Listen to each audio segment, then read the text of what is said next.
अस्सलाम वालेकुम नाज़रीन, मैं हूं ज़मीर हैदर और आप देख रहे हैं प्रोग्राम पब्लिक पल्स। नाज़रीन, बड़ी दिलचस्प ये हफ्ता गुजरा और वैसे तो हर हफ्ता ही पाकिस्तान में बहुत दिलचस्प गुजरता है। पिछले हफ्ते ब्रॉडशीट रहा, इस हफ्ते फॉरेन फंडिंग रहा और बड़ी मतलब लंबी चौड़ी बातें होना शुरू हो गई, चैलेंजेस भी आना शुरू हो गए प्राइम मिनिस्टर की तरफ से। और आज शेख रशीद साहब ने कह दिया कि जनाब ये फॉरेन फंडिंग जो है वो पनामा 2 बनने जा रहा है। अब हर चीज को, ब्रॉडशीट को भी पिछले हफ्ते किसी ने कहा था जी ये भी पनामा 2 होने जा रहा है।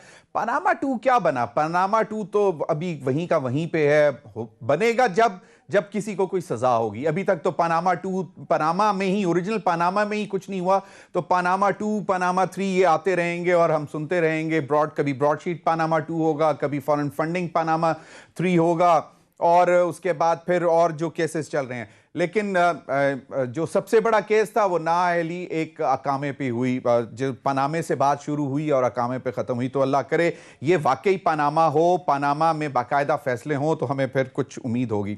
मरियम नवाज साहिबा ने भी फॉरेन फंडिंग के हवाले से आज ट्वीट की और उन्होंने कहा कि 7 साल से तुम वकील तब्दील कर रहे हो, 7 साल से अपील कर रहे हो कि इलेक्शन कमीशन को अकाउंट्स देखने से रोका जाए। अब याद आई है ओपन समात की, थोड़ा सब्र करो, अब तो बहुत कुछ ओपन होने को है। और फिर उन्होंने कहा कि 7 साल से पार्टी का बानी रुकन दुहाई दे रहा है, 7 साल से तुम दरखास्तें दे रहे हो कि कार्रवाई खुफिया रखी जाए, 7 साल से तुम कागजात पेश नहीं कर रहे, 7 साल से तुम ताखीरी हथकंडे इस्तेमाल कर रहे हो और अब वो कहते हैं कि जी ओपन कर देनी चाहिए समात और मामला जो हैं सबके सामने बैठकर करना चाहिए। तमाम पार्टी की जो फॉरेन फंडिंग है वो सबके सामने रख के उस पर डिबेट होनी चाहिए। लेकिन स्क्रूटनी कमेटी तो अब जो है वो उन्होंने अपना चैप्टर क्लोज कर दिया और उन्होंने रिपोर्ट दे दी और कहा यह जाता है कि जी अकबर एस बाबर ने उनको नहीं काम करने दिया, चला नहीं, और हालांकि अभी मजीद भी स्क्रूटनी होनी थी।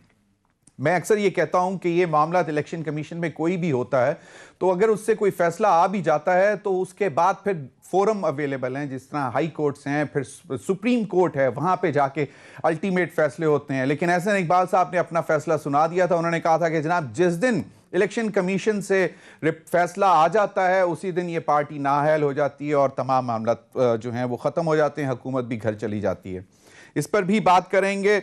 नाज़रीन, ब्रॉडशीट के हवाले से बहुत सारी चीज़ें चल रही हैं और अब ये भी सुनने को आ रहा है कि जनाब जो कमेटी बना दी है आज, जिसको सरबराही में जस्टिस रिटायर्ड अजमत सईद शेख साहब जो हैं वो इस कमेटी को, इंक्वायरी कमेटी के हेड होंगे और ब्रॉडशीट को वो थ्रेडबेयर डिस्कस करेंगे। TOR फाइनल हो गए हैं, वो अपने मेंबर्स जो कमेटी के हैं वो खुद चूज़ करेंगे, जिसमें एक FIA के होंगे, एक अटॉर्नी जनरल ऑफिस से उन्होंने भी लेने हैं और एक सीनियर लॉयर भी होंगे, जो इनिशियली हमें बताया गया था।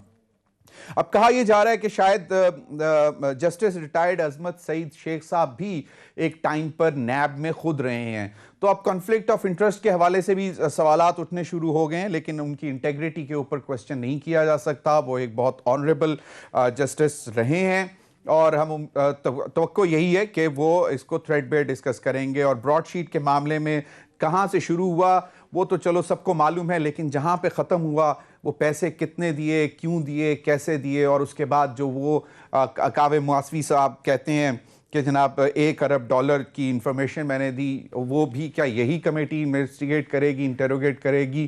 क्या वो दावा सही था या फिर उसके लिए कोई अलहदा कोई कमेटी बनेगी?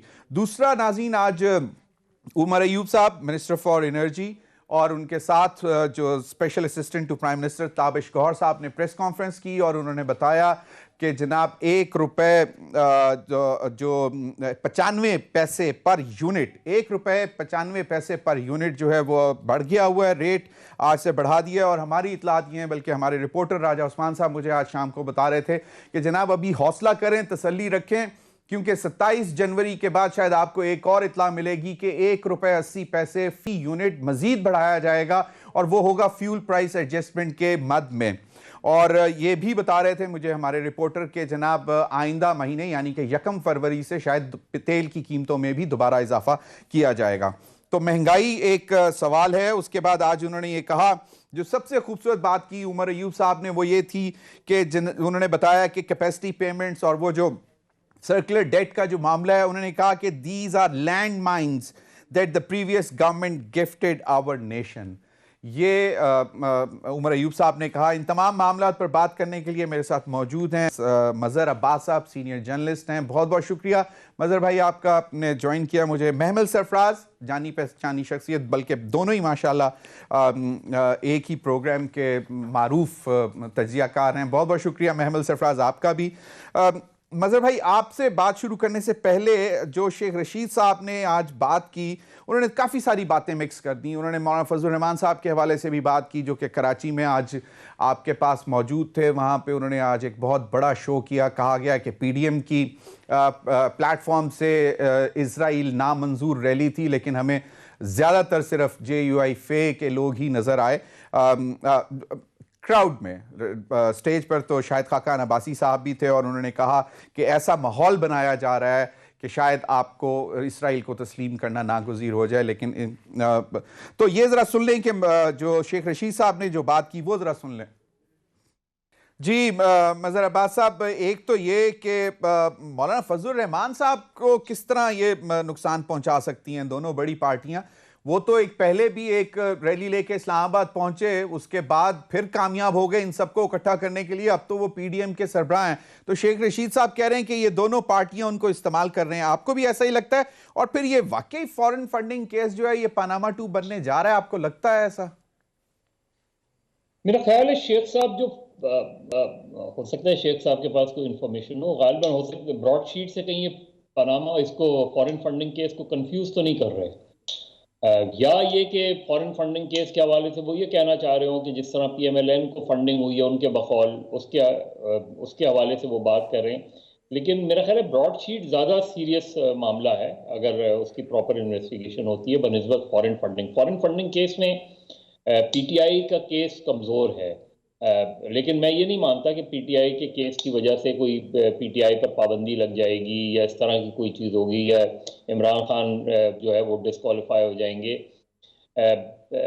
इस तरह की फाइंडिंग्स वो नहीं हो सकती। लेकिन जो इमरान खान टेलीविज़न पे लाइव दिखाने की बात कर रहे थे, तो ये 6 साल बाद उनको क्यों ख्याल आया, ये अहम सवाल है। क्योंकि PTI ने इसको डिले करवाया है और उसकी अपनी लॉजिक उनके पास होगी। इलेक्शन कमीशन की जुरिस्डिक्शन को उन्होंने चैलेंज किया, काफ़ी ड्रैग करते रहे इस मामले को अनटिल अनलेस फिर PMLN और पीपल्स पार्टी का केस। मज़हर भाई मज़हर भाई आपने बिल्कुल सही तरफ इशारा किया कि ड्रैग क्यों हुआ इतना, लेकिन इस पूरे अरसे में 4 साल तो PMLN की अपनी हुकूमत थी जिसमें ये केस दायर किया गया, और उसमें चाहते तो वो बहुत जोर भी डाल सकते थे। जिस तरह अब PTI के ऊपर कहा इल्जाम लगाया जा रहा है कि ये जोर डालकर इलेक्शन कमीशन पर ताखीरी हरबे इस्तेमाल करवा रहे हैं।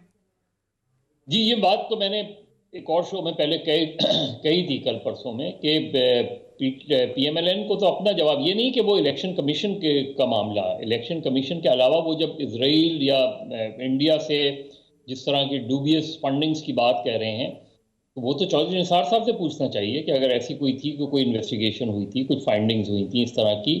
क्योंकि PMLN तो अभी 1 महीने या चंद दिनों पहले ही फॉरेन फंडिंग केस का शोर मचाना शुरू किया ना। PMLN कहाँ इस पे शोर मचा रही थी, कहाँ उन्होंने इस चीज को वो किया, तो वो तो PDM का एक चक्कर है। बाकी जो मौलाना फजलुर रहमान वाली शेख साहब बात कर रहे हैं, देखिए मौलाना फजलुर रहमान बहुत आगे चले गए हैं। ये एक तरीके से PDM में हों या नहीं हों, ये पूरी movement is solely and wholly led by Maulana Fazlur Rahman. यानी आज भी जो क्राउड था, क्योंकि सबसे ज़्यादा मदरसे जो हैं वो कराची में हैं, जो JUI के मदरसे हैं, जो JUI को बैक करते हैं, और सबसे बड़ा क्राउड आप कराची में वो JUI जमा कर सकती है। तो वो जाहिर है एंटी इजराइल और एक प्रेशर वाली चीज़ तो अपनी जगह है। लेकिन सबसे इम्पॉर्टेंट होगा जब ये देखिए जलसे मूवमेंट नहीं हुआ करते, जलसे मोबिलाइजेशन होते हैं, मोटिवेशन होते हैं पॉलिटिकल वर्कर्स का। मूवमेंट मेरे लिहाज से अभी शुरू ही नहीं की PDM ने, या वो कहते रहे इसको मूवमेंट जब होगी, जब वो उससे आगे जाएंगे, जब वो एजिटेशन की तरफ जाएंगे, जब वो मार्च की तरफ जाएंगे, जब वो हड़तालें करेंगे, जो कि मुझे नहीं होता नजर आ रहा। मज़हर भाई यहीं पे अगर ऐड कर दें आपके, क्या कहा यह जाता है कि पाकिस्तान पीपल्स पार्टी ने PDM में से थोड़ी सी स्टीम जो है वो निकाल दी है। मैं पूरी स्ट्रीम नहीं कहता, लेकिन आपको लगता है ऐसा कि ये कहा जा रहा है कि जनरली 2-3 इश्यूज पे जिस तरह उन्होंने बैक ट्रैक किया और उन्होंने कहा कि नहीं, हर पार्टी की अपनी एक पोजीशन है, आपको लगता है कि इस वजह से शायद वो जो आप कह रहे हैं कि जलसे जुलूस जो हैं वो हैं, लेकिन ये बाकायदा तहरीक नहीं बनी अभी, क्या उसकी बड़ी वजह पीपल्स पार्टी भी हो सकती है? जी, मेरा ख्याल है पीपल्स पार्टी है उसकी बड़ी वजह, क्योंकि नून लीग बहरहाल नून लीग या जेयूआई ये नहीं चाहते कि वो पीपल्स पार्टी पीडीएम से अलग हो जाए या वो हो जाए, लेकिन Peoples Party unfortunately Peoples Party ने मज़ाहमती सियासत तर्क कर दी है। पीपल्स पार्टी अब मफाहमती सियासत करती है। पीपल्स पार्टी चीज़ों को मैनेज करती है। वो समझते हैं कि जी जहाँ भी हो इलेक्शंस को या किसी तरीके से चीज़ों को मिलजुल के लेकर चला जाए, क्योंकि सिंध गवर्नमेंट उनकी सेफेस्ट गवर्नमेंट है। It is the only constituency Peoples Party has. तो वो उस कॉन्स्टिट्यूंसी को सेफ रखना चाहते हैं, उस कॉन्स्टिट्यूंसी को बचा के रखना चाहते हैं हर सूरत में, और वो कोई बड़ी लड़ाई में नहीं जाएंगे। सही कोई ऐसी लड़ाई में नहीं जाएंगे जहां गिरफ्तारियां हों या जहां गवर्नमेंट या सिंध असेंबली को डिसॉल्व करना हो। कन्फ्रंटेशन की तरफ नहीं जाना चाहेंगे।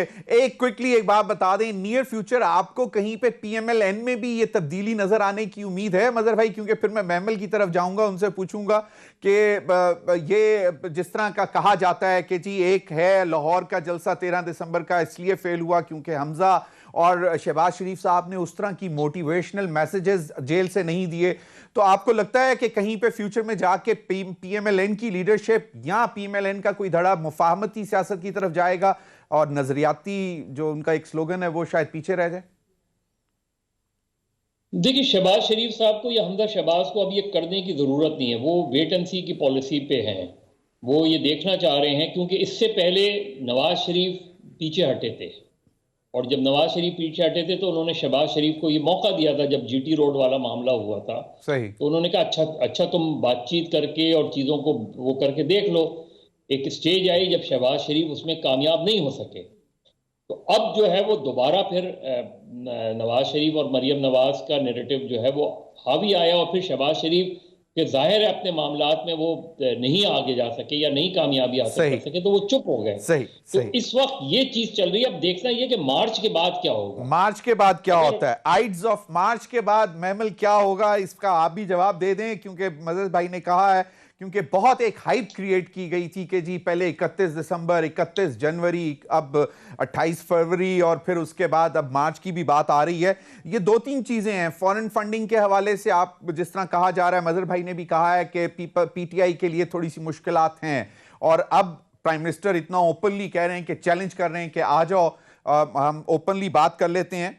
और दूसरा ये कि क्या वाकई पीडीएम में से पीपल्स पार्टी स्टीम निकालने में कामयाब हो गई, और दूसरा कि वो मुफाहमती जो मजहर साहब ने कहा, आपको क्या लगता है कि पीएमएलएन जो है वो अभी तक तो लग रहा है कि शायद एग्रेसिव पोस्चर में ही रहेगी और मौलाना और पीएमएलएन एक ही डगर पे रहेंगे? जी जमीर साहब, पहली चीज़ तो ये है कि जो फॉरेन फंडिंग की आपने बात की, तो अवाम की जो नज़र में, और ये पीटीआई के अपने भी लोग इस चीज़ को प्राइवेटली मानते हैं कि जो एक उनकी पोजीशन थी वो शायद क्रेडिबल नहीं रही। तो शायद यही वजह हो कि वज़ीर आज़म साहब ने जो ये अब कहा है कि आप ओपन लाइव टेलीविजन पे चलाएं समात इस तरीके से, तो उनको ये बात शायद करनी पड़ी है, क्योंकि एक पीटीआई जो है वो हमेशा से एक ट्रांसपेरेंसी की बात करती है। वो कहते हैं सेल्फ अकाउंटेबिलिटी, हम अपना एहतसाब करेंगे, हम किसी से कुछ नहीं छुपाएंगे। लेकिन प्रोबेबली प्राइम मिनिस्टर न्यू के इलेक्शन कमीशन कह देगा कि जी ये पॉसिबल नहीं है, क्योंकि आज सब जगह खबरें चली कि जी पॉसिबल नहीं है। नहीं, वो तो देखिए इलेक्शन कमीशन ने ही फैसला करना है, क्योंकि वज़ीर आज़म साहब के कहने के ऊपर, एक फरीक के कहने के ऊपर तो लाइव ट्रांसमिशन जिस तरह से हो नहीं सकती ना, वो लाइव चल नहीं सकता। उन्होंने तो कहा कि हम, उनके तर्जुमान ने तो यही कहा कि हम जो है एक जेआईटी की तरह इन्वेस्टिगेट करें, इसमें काफ़ी चीज़ें ऐसी हैं जो सीक्रेट है, वो सामने इस तरह से नहीं ला सकते। खैर वो तो एक अलहदा चीज़ है। 2-3 चीज़ें ज़मीर साहब फॉरेन फंडिंग के ऊपर। पहली चीज़ तो ये है कि हमारे सारी जो पोलिटिकल पार्टीज़ हैं, वो पीटीआई हो, वो पीपल्स पार्टी हो, वो नून लीग हो, वो कोई भी, इन लोगों के फंडिंग स्ट्रक्चर कोई नहीं है और प्रॉपर नहीं है, कोई मैकेनिज्म नहीं है। यानी कि इसमें क्या होता है कि चंद पावरफुल लोगों के गिरवी हो जाती हैं पार्टियां के, जो फंडिंग कर रहे होते हैं, जो जल से फंड कर रहे होते हैं, या जो टिकटें दे रहे होते हैं। आपको पता है कि टिकटें बांटने का भी एक पूरा इधर सिस्टम होता है, निजाम होता है। प्राइस होती है, मुझे याद है पीएमएलएन ने रखी हुई थी, एक बड़ी हैवी प्राइस थी, 5 लाख या पता नहीं कितने 10 लाख इस तरह पार्टी फंड में। मतलब मैं कह रही जो फंडिंग दे रहे होते हैं ना, तो वो लोग फिर टिकटें भी कई दफा अपनी मर्जी की दिलवाते हैं सेनेट के अंदर। कई दफा वो एमएनएज एमपीएस, मदद साहब और आप लोगों को तो खैर इसका ज्यादा पता होगा। तो मेरे ख्याल में एक चीज जो इलेक्शन हमने नहीं ली कमीशन ना, मदर साहब ने ली है ना, हमने ली नहीं अभी तक नहीं, टिकट। मैंने कहा पता होगा अच्छा, क्योंकि आप सही बहुत सीनियर सही साहब हैं। सही। तो एक चीज जो इलेक्शन कमीशन कर सकती है वो ये है कि वो एक प्रैक्टिकल स्ट्रक्चर दे दे फंडिंग का पॉलिटिकल पार्टीज का, ताकि एक फ्यूचर उसका हो। दूसरी चीज मैं ये कहूंगी, जमीर साहब जो अभी मदद साहब ने बात की, जो पीटीएम इस वक्त बात कर रही है, और ये बड़ी मैं इसको गलत बात वो कर रहे हैं कि जो इजराइल और भारत और इस तरह के जो इल्जामात लगा रहे हैं पीटीआई के ऊपर, ये नहीं लगाना चाहिए। देखिए, आप पॉलिटिकल एक्सपीडियंसी के लिए, आप पॉलिटिकल चीजों के लिए ऊपर किसी के पेट्रियटिज्म और ये आप सर्टिफिकेट मत बांटें। ये आप लोगों के साथ खुद भी हो चुके हैं, और अब आप अगर अपने हरीफ के ऊपर ये करना चाह रहे हैं तो ये गलत बात है। फिर तीसरी चीज ये कि ये जो बात मदद साहब ने भी की कि बैन नहीं लगता, बैन लगना भी नहीं चाहिए। देखिए, सियासी जमातों के ऊपर कोई भी चीज हो, यानी कि इसका कोई सजा अगर होगी भी तो वो कोई छोटी मोटी या कोई पेनल्टी या क्या जो भी चीज है, लेकिन बैन नहीं। आप सियासी जमातों को बैन नहीं कर सकते। हमने देखा है कि ये पाकिस्तान की सियासत के अंदर ये पहले भी इस तरह की जब चीजें हुई है तो वो बैकफायर की हैं। ये होनी भी नहीं चाहिए जमहूरियत के अंदर ऐसी चीजें। अब आज ये पीडीएम के फ्यूचर और पीएमएलएन की भी आपने बात की, और पीपल्स पार्टी के क्या है, उनकी वजह से कोई स्टीम निकली। देखिए, पीपल्स पार्टी के बिल्कुल ज्यादा स्टेक्स हैं बाकी दोनों जमातों से, यानी नून लीग और मैं मौलाना साहब की पार्टी की बात करूं, बाकी तो छोटी जमातें हैं, लेकिन इनके स्टेक्स हैं। जिस तरह ये एक इनका पूरा एक सूबा इनके पास है।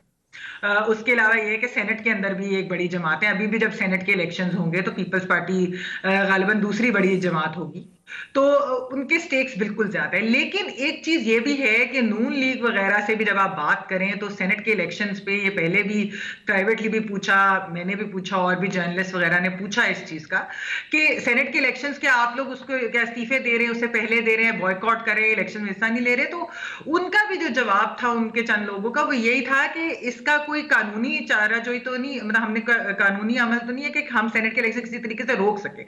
इवन अगर सिंध असेंबली फर्ज करें कि पीपल्स पार्टी सिंध असेंबली से इस्तीफे दे देती है, डिसॉल्व कर देती है, तब भी एक सूबे के, यानी कि वो सिंध के इलेक्शन सेनेट के नहीं होंगे, बाकी तो हो जाएंगे। तो उन्होंने उसमें सारी पीडीएम ने फिर यही फैसला किया कि क्या हम प्लेटर के ऊपर उठाकर पीटीआई को पूरा का पूरा सेनेट देना चाहते हैं एटलीस्ट अगले 3 साल के लिए। क्या हम ये चाहते हैं कि ये हो, क्या हम मुकाबला ना दें, हम भी अपने नंबर्स कुछ ना रखें। तो ये जो चीज, चलें, ये तो हो गया, मैं समझ गया कि एक sanity prevailed eight one point के तमाम पीडीएम ने कंसेंसस। लेकिन ये जो मौलाना फजलुर रहमान साहब के जी वो सबसे ज्यादा खसारे में रहेंगे, और मतलब ये दोनों पार्टियां उनको फिर इस्तेमाल कर रही हैं। Do you agree to this? मतलब शेख रशीद साहब का ये ख्याल है कि देखिए, शेख साहब जो है वैसे तो उनको अपनी मिनिस्ट्री पे फोकस करना चाहिए, इंटीरियर मिनिस्टर हैं, बहुत सारे पाकिस्तान के ऐसे मामलात हैं जो उनकी मिनिस्ट्री के अंडर आते हैं। उन्होंने कल एक डायरेक्टर एफआईए को वापस भेज दिया। उन्होंने कहा कि मुझे नहीं चाहिए। वो कल इस्लामाबाद एयरपोर्ट गए और सख्त नाराज हुए, तो वो तो he has started showing his teeth in his ministry. मेरा मतलब है कि यानी कि जो इश्यूज पाकिस्तान के इंटीरियर के अंदर आते हैं ना, वो मदरसों के बच्चों को पकड़ना, कि उनको ना निकलने देना, रैलीज में ना आने देना, ये मामला नहीं। और बहुत सारी एक्सट्रीमिज्म है, टेररिज्म, आप देखिए दोबारा से कुछ वाकयात हो रहे हैं, पुलिस के बाकी चीजें इनके अंडर आती है। लेकिन मैं ये कह रही हूँ कि वो सियासी बात करें तो शेख साहब को ये बहुत अच्छी तरह पता है कि मौलाना फजलुर रहमान बहुत घाट सियासतदान है, और वो इनसे पुराने सियासत में है। उनके वालिद साहब की भी एक पूरी हिस्ट्री है सियासत की। तो वो अगर कोई भी चीज करेंगे उनको कोई बेवकूफ तो नहीं बना सकता, वो पीपल्स पार्टी वाले हो या वो नून वाले हो। तो मेरे ख्याल में अगर उनको खसारा नजर आ रहा होता तो फिर वो शायद इस तरह साथ ना खड़े होते। बिल्कुल, जिस तरह वो आईन नाजुर में सब कुछ करते हैं और जानते हैं, उनसे बेहतर कौन जानता है। लेकिन आजकल उनके लिए, उनके दिल में बिलावल का बहुत प्यार उतरा हुआ है, और वो कहते हैं लाहौर भी जेलस है, कराची भी जेलस है। तो क्विकली अगर एक एक कमेंट दे दें, या चले ब्रेक के बाद इस पर ले लेते हैं कमेंट आपसे, क्योंकि ये बड़ी एक दिलचस्प बात शेख रशीद साहब ने की है। पीपल्स पार्टी की लीडरशिप जो इस वक्त चेयरमैन है बिलावल भुट्टो, उन्होंने कहा जी मैं तो बहुत खुश हूं उससे, और ये जलते हैं, कराची वाले भी जलते हैं और लाहौर वाले भी जलते हैं। मजीद बात करेंगे फॉरेन फंडिंग के हवाले से, ब्रॉडशीट के हवाले से। जस्टिस रिटायर्ड अजमत सईद शेख साहब को कमेटी का इंचार्ज बना दिया, उस पर भी बात करेंगे। और फिर क्या बिजली का बम जो गिरने जा रहा है वो क्या सिर्फ और सिर्फ IPPs के साथ जो मामला तय हुए उसी वजह से है, या इसके पीछे कुछ और? ब्रेक के बाद।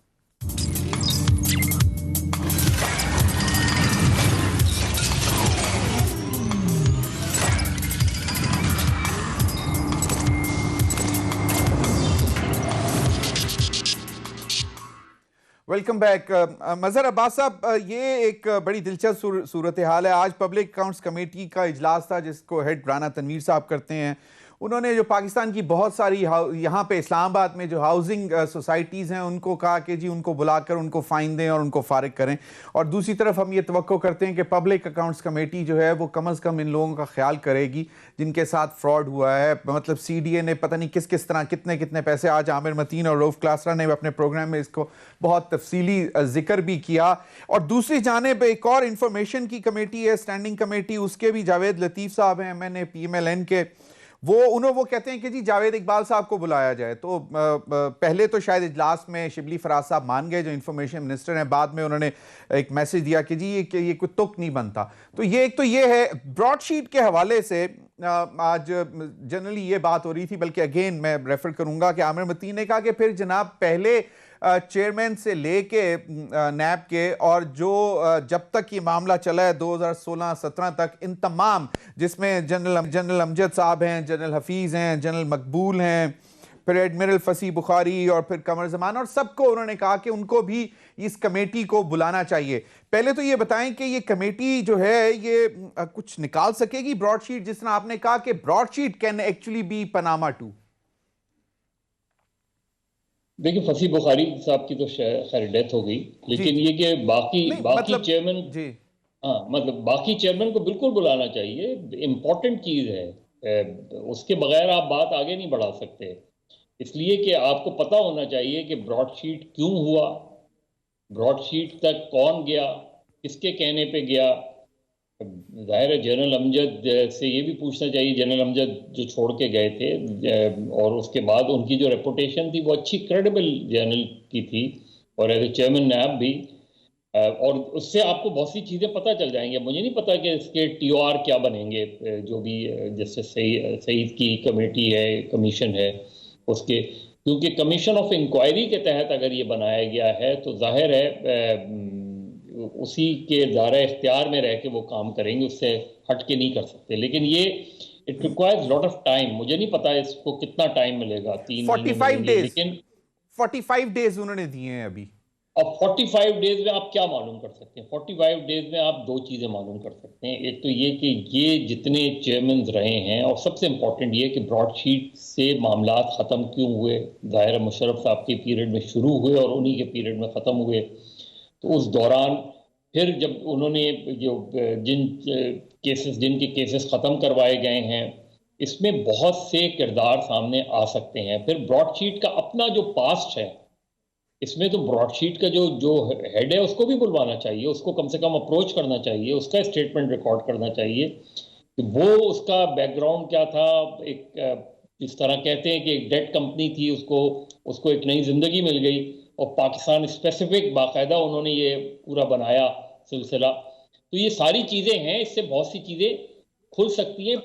मजहर भाई अभी ये भी कहा जा रहा है कि एक्चुअली ब्रॉडशीट ने अभी बहुत सारे अपने शेयर होल्डर्स के पैसे भी देने थे, तो वो जो अब पाकिस्तान से रिकवरी हो रही है या हुई है वो थोड़ी बहुत, उसमें वो कुछ थोड़ा से कंफर्टेबल हुए हैं। और अब वो कावे मासवी साहब जो है, एक तो इनका नाम बड़ा मैं कंफ्यूज करता हूं, और वो कहते हैं कि जनाब मुझसे दोबारा आए मेरे पास, मैं मजीद पैसे रिकवर करके देता हूं। मैं आपको शॉर्ट भी सुनवा दूंगा अभी। जी हम पहले जितने उन्होंने पैसे रिकवर किए हैं, वो उनके अपने पैसे रिकवर करने का ज्यादा मुझे मसला लग रहा है कि उनके अपने पैसे रिकवर हो जाएं।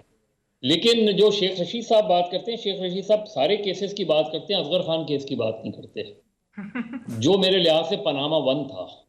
सही, पनामा तो फिर बाद में आया, वो ऑफशोर कंपनीज की थी। उसमें फिर शेख साहब या दूसरे लोग बताएं कि उसमें जो बाकी कैरेक्टर्स थे पनामा के, वो कहाँ गए।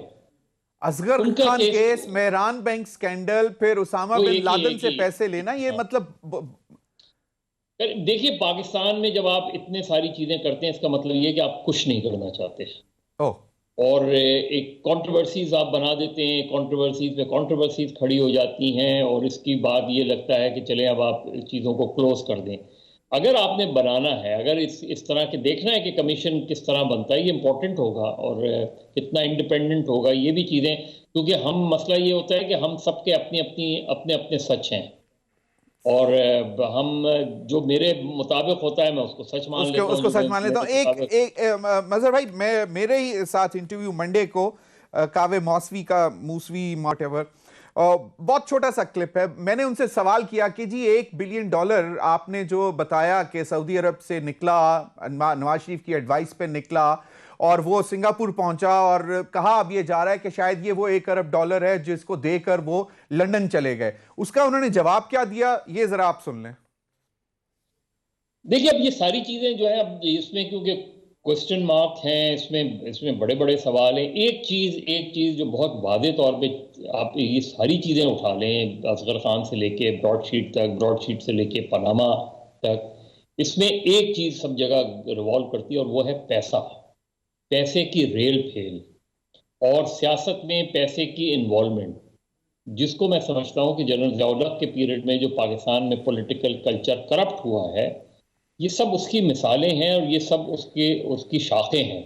ये जितने मुकदमात हैं, इसमें आपकी एक फैमिली को उठा लें, दूसरी फैमिली को उठा लें, और ये मुझे सिमटता हुआ नहीं नजर आता मुझे। इसमें मतलब आपका ख्याल है कि ये और फैलेगा और फैलता ही चला जाएगा और हमारे पास शायद इतनी कैपेसिटी नहीं है। महमल, आपको क्या लगता है कि एक तो ये कि जो अब मतलब र्यूमर्स भी हैं कि जी वो $1 अरब दिया प्राइम मिनिस्टर साबिक वजीर आजम मियां नवाज शरीफ ने, अंडरहेड कहीं भी वो मूव करके सिंगापुर आ गया और उसके बाद वो लंदन चले गए। तो कावी मासवी भी कहते हैं कि भाई मतलब ये तो इन्वेस्टिगेट करना चाहिए और मुझे कहें तो मैं कर दूं।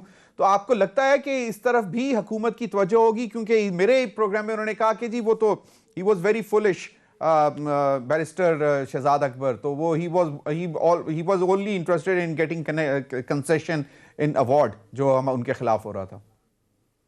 कि ज़मीर साहब, पहली चीज तो ये है कि जो एहतसाब का अमल पाकिस्तान के अंदर है, हमें पता है कि वो चोरी पकड़ने के लिए नहीं है, वो और चीज़ों के लिए होता है। वो प्रेशर टैक्टिक्स होते हैं, वो पॉलिटिकल जोड़ तोड़ होती है। आप देखें कि ये ब्रॉडशीट से ही जब स्टार्ट हुआ था, तो इसके अंदर इन्होंने कावे साहब ने खुद ही ये बात की कि आफ्ताब शेरपाव साहब की भी चीजें निकली, लेकिन बाद में मुशर्रफ साहब ने उन्हीं को बना दिया इंटीरियर मिनिस्टर। तो इसका मतलब है कि एक पॉलिटिकल एक्सपीडियंसी या जो भी सियासी जोड़ तोड़ करनी थी वो कर ली। तो फिर जो ये पैसे हैं कि पैसे रिकवर करने थे, वो वाला मामला तो रफा दफा हो गया। दूसरी चीज ये है कि जो भी खैर अब ये नई कमेटी भी जो ब्रॉडशीट के ऊपर बन रही है, तो मेरे ख्याल में जो क्लॉजेस थे कुछ इंपॉर्टेंट, वो पता करे कि नैब जो थी वो कॉन्ट्रैक्ट नहीं खत्म कर सकती थी, ब्रॉडशीट जब मर्जी कर सकती थी, 20% भी देना था। और अभी जो ये बहुत इंपॉर्टेंट है कि जो अभी भी इन्होंने एक इल्जाम लगाया कि किसी ने इनसे किकबैक मांगा, अभी भी रिसेंटली साल पहले गालिब, तो उसके ऊपर भी क्या कोई बात पता चलेगी कि कौन थे, क्या था सारा कुछ, मतलब इन द सेंस कि ये हमें जो जस्टिस साहब की कमेटी के बड़े अपराइट हैं और वाकई वो बड़े काबिल भी हैं, तो वो शायद आई होप कि ये चीजें जो है वो पता कर सके। जहां तक ये कह रहे हैं कि मैं पता कर दूंगा, तो प्लीज मेरा नहीं ख्याल कि we should fall for this, क्योंकि ये एक और टैक्टिक होगा मजीद पाकिस्तान की हुकूमत से पैसे बनाने का। तो शायद आपका ख्याल है कि कावी मासवी जो है अपने आप को he is trying to sell himself again, मतलब he is trying to sell broadsheet again. बिल्कुल, एंड आई होप कि वैसे आपका क्या ख्याल है महमल के 45 दिन में ये कमेटी, तो सिर्फ अगर जो जजमेंट है जिसके बाद हमें मतलब फाइन हुआ और हमें पैसे देने पड़ रहे हैं ब्रॉडशीट को, 45 दिन में तो वो जजमेंट को ही मेरे ख्याल में थ्रेडबेयर अगर समझ लें, डिटेल्स में निकाल लें, एक एक पॉइंट डिस्कस करें, क्योंकि कहने वाले ये कहते हैं कि उसके अंदर बहुत सारी ऐसी चीजें हैं जो बाकायदा इन्वेस्टिगेट होने वाली हैं। नहीं, देखिए जो टाइम तो खैर शुरू में अभी उन्होंने इतने दिनों का कहा है, लेकिन वैसे आई डोंट थिंक कि इतना रश करना चाहिए किसी भी चीज को, खासतौर पे इतनी इंपॉर्टेंट चीज के ऊपर जो है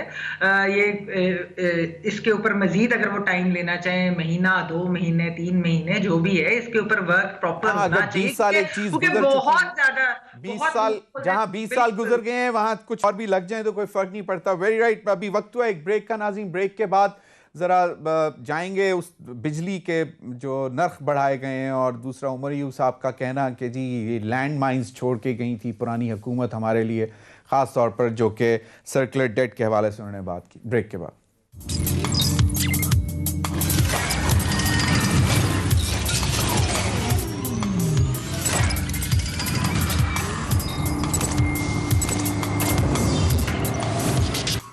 वेलकम बैक।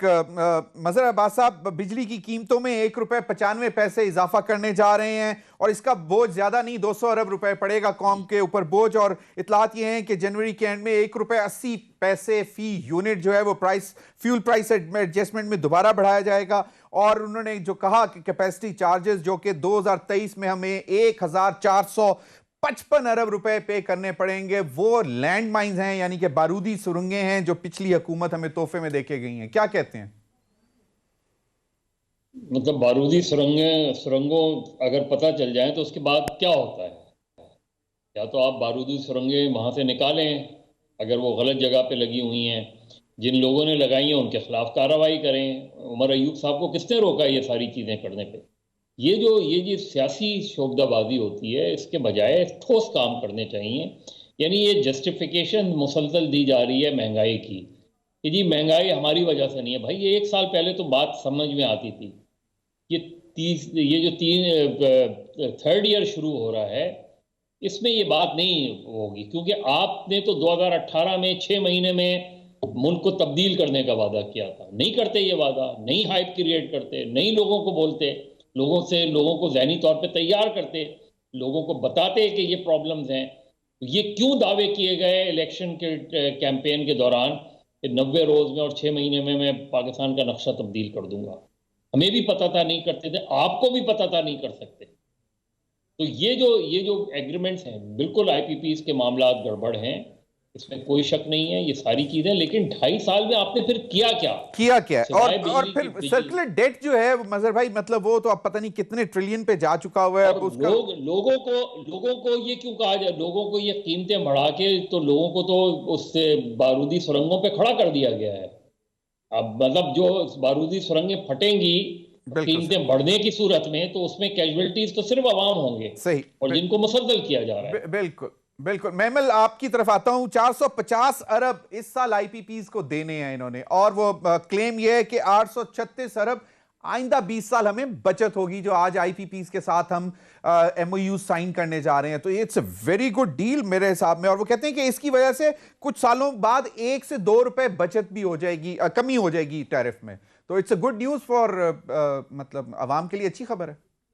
देखिए जमीर साहब, असल में अच्छी खबर तो अवाम के लिए तब हो कि जब एक तो सर्कुलर डेट आपका कम हो, और ये कोई आज से नहीं है, 2007-8 से ये चल रहा है। और कीमतें जो हैं वो तब से बढ़ाई जा रही है। जो भी हुकूमत आती है, वो नून की हो, पीपल्स पार्टी की हो, अभी PTI की हुकूमत, तो सबने प्राइसेस बढ़ाई है। प्राइसेस बढ़ाते ही इसलिए कि सर्कुलर डेट जो है वो थोड़ा सा कम हो, लेकिन जब कीमतें बढ़ती हैं तो हमने देखा है कि चोरी भी बिजली की ज्यादा होती है। असल में 3 चीजें करने वाली है किसी भी हुकूमत के लिए, और ये हुकूमत अगर कर सके तो बहुत बड़ी चीज होगी। एक तो ये कि लाइन लॉसेस कम करें, ये हुकूमत खुद कर सकती है। फिर है कि चोरी कम करें ताकि जो है उससे रिकवरीज बढ़े, जो बिजली की चोरी होती है। तीसरी चीज है कि सस्ती बिजली जो है वो मुहैया करें, और वो सस्ती बिजली तो गैस से ही मुहैया होगी। लेकिन अभी भी हमने देखा है कि फर्नेस ऑयल से ज्यादा बिजली बनी है, गैस से कम बनी है, तो उसकी वजह से जो है वो महंगी हुई है। और जो टैरिफ्स है, देखिए आप IMF के प्रोग्राम में हैं, उन्होंने आपसे बढ़वाने ही बढ़वाने, और वो भी खैर उसकी भी वजह यही होगी, सर्कुलर डेट। फिर एक चीज और जो आप कर सकते हैं, और वो बहुत इंपॉर्टेंट है दुनिया के लिए, क्योंकि क्लाइमेट चेंज एक रियलिटी है, तो वो है कि आप अल्टरनेटिव एनर्जी की तरफ जाएं, क्लीन एनर्जी की तरफ जाएं। आप सोलर है, हाइडल है, और इस तरह की जो चीजें हैं, विंड से है। तो ये इन चीजों के ऊपर मेरे ख्याल में हुकूमत को प्रॉपर वो कह तो रही है, ये हुकूमत के हम एक्चुअली जो क्लीन एनर्जी की तरफ हम जा रहे हैं, ग्रीन एनर्जी की तरफ हम जा रहे हैं। तो ये वो पॉलिसी अगर बनाना तो चाह रहे हैं, तो आई होप कि वो ये चीज करें और इसमें कामयाब हो, क्योंकि ये मसाइल कम होंगे तो अवाम के ऊपर बोझ कम पड़ेगा, ये वाली चीजें हल होंगी। बाकी दावे, जिस तरह मजहर साहब ने कहा, दावे तो देखें, बात ये कि हर पार्टी जो है वो करती है, बहुत बड़े बड़े दावे करते हैं, फिर जब हुकूमत में आते हैं तो कहते हैं हमारे ये मसले हो गए, ये मसले हो गए। उमर अयूब साहब कहते हैं कि बारूदी सुरंगें हमें तोहफे में देके गई है पिछली हुकूमत, जिसकी वजह से हमें जी जमीर साहब, ये मजहर साहब ने भी बात की कि आपको अब 3रा साल है, ठीक है ना। अगर पिछली हुकूमतें को दे भी गई, ये तो हर हुकूमत ही फिर ये कहती है। पीपल्स पार्टी आई थी, उन्होंने पिछला, नून आई, उन्होंने कहा इन पीपल्स पार्टी से मिसाइल थे, PTI आई, उन्होंने कहा जी पिछले वाले सारे कर गए। तो ये तो ना, इससे तो नहीं खत्म होगा फिर ये इस तरह, अगर आपने शिफ्ट करते रहने ब्लेम जो है, एग्जैक्टली, ब्लेम गेम अब खत्म होनी चाहिए। और आवाम को अगर आप रिलीफ नहीं दे सकते तो बस कोशिश तो कम से कम करें। बहुत बहुत शुक्रिया महमल सरफराज, मजहर अब्बास साहब। नाज़रीन, अब तक के लिए इतना ही, इजाजत दीजिए, अल्लाह हाफिज।